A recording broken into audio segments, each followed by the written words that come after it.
Maria Sharapova's journey began in the small Siberian town of Nyagin, Russia, where she was born on April 19, 1987. Her parents, Yuri and Yelena, were ordinary people living in extraordinary times. The Soviet Union had just dissolved, and life was uncertain, unstable, and often harsh. But in that humble environment, something extraordinary was about to begin, the rise of a girl who would one day conquer the world of tennis and become one of the most recognized athletes on the planet. From the very beginning, Maria's parents noticed her unusual focus and energy.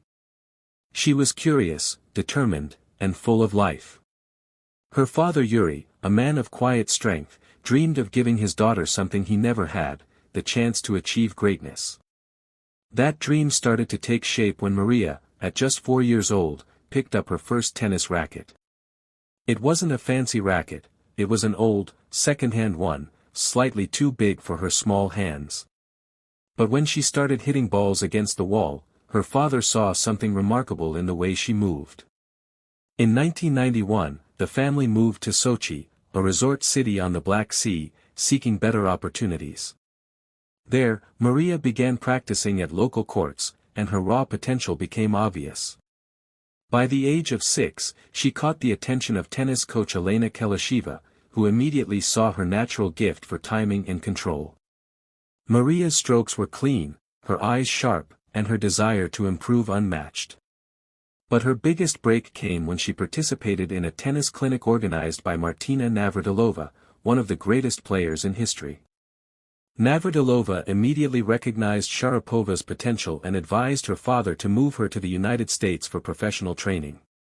It was an unbelievable suggestion for a family with almost no money and no connections abroad, but Yuri took it as a sign. In 1994, Yuri and 7-year-old Maria left Russia for Florida, home to the Nick Bollettieri Tennis Academy, a place known for producing champions like Andre Agassi and Monica Seles. Yelena, Maria's mother, could not join them at first due to visa issues and had to stay behind for 2 long years. That separation was one of the hardest parts of Maria's early life. She was just a child, in a foreign land, unable to speak English, training among older, stronger kids, and missing her mother every single day. But those struggles became the foundation of her resilience. Every morning, she would wake up before dawn, eat a small breakfast, and train for hours. When the other kids took breaks, she would stay behind and hit more balls, running drills until exhaustion. The other students sometimes teased her for her accent and small size, but Maria didn't care. She was already focused on something much bigger, the dream of becoming the best tennis player in the world. Yuri worked low-paying jobs to support her, often barely scraping enough to pay for coaching and lodging. They lived in cramped rooms, sometimes surviving on. The years following Maria Sharapova's rise to stardom were filled with both triumph and turbulence. After her explosive success at Wimbledon and the US Open, the expectations placed upon her shoulders grew heavier. She was no longer the fearless teenager with nothing to lose, she was now the woman the world expected to win every time she stepped onto the court. The cameras followed her everywhere. Endorsements, interviews, photo shoots, her life became a blur of airports, hotels, and tennis courts. But no matter how glamorous it all looked from the outside, inside she remained the same, a competitor obsessed with perfection, a fighter unwilling to give in to weakness. Her success continued, but so did the physical toll. Tennis is a game of repetition, and for Maria, her powerful serve and forehand became both her weapon and her burden. By 2007, she began to feel the first signs of something troubling, sharp pain in her shoulder. It was an injury that didn't just cause discomfort, it threatened her career. Every serve felt heavier, every swing slightly off. She tried to ignore it, playing through pain, but her results started to fluctuate. For someone who thrived on confidence and control, losing that precision was deeply frustrating. Doctors diagnosed her with a tear in her rotator cuff, a serious injury for any athlete, but especially for a tennis player whose power came from her upper body. Surgery was the only option. For the first time in her life, Maria had to stop completely. The months that followed were some of the hardest of her life. She wasn't used to stillness, she was used to movement, to noise, to the rhythm of competition. Now, her world was quiet. The rehab sessions were long and painful. Every small movement, raising her arm, swinging lightly, was a victory. Many doubted she would ever return to her old level. Some critics whispered that her career might already be over. But Maria had been doubted before, and she knew how to turn skepticism into fuel. She spent months rebuilding her body and her confidence, piece by piece. When she returned to the court in 2008, there was rust, there was hesitation, but there was also something new, a deeper understanding of herself. That year, she played the Australian Open with an intensity that reminded the world why she was different. Point by point, match by match, she crushed every opponent that stood in her way, and when she defeated Ana Ivanovic in the final, she screamed with joy.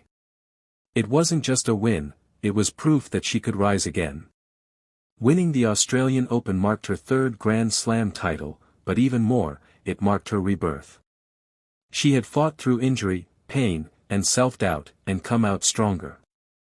However, fate wasn't done testing her. Later that year, the shoulder pain returned, worse than before. She was forced to miss most of the 2008 and 2009 seasons, including key tournaments.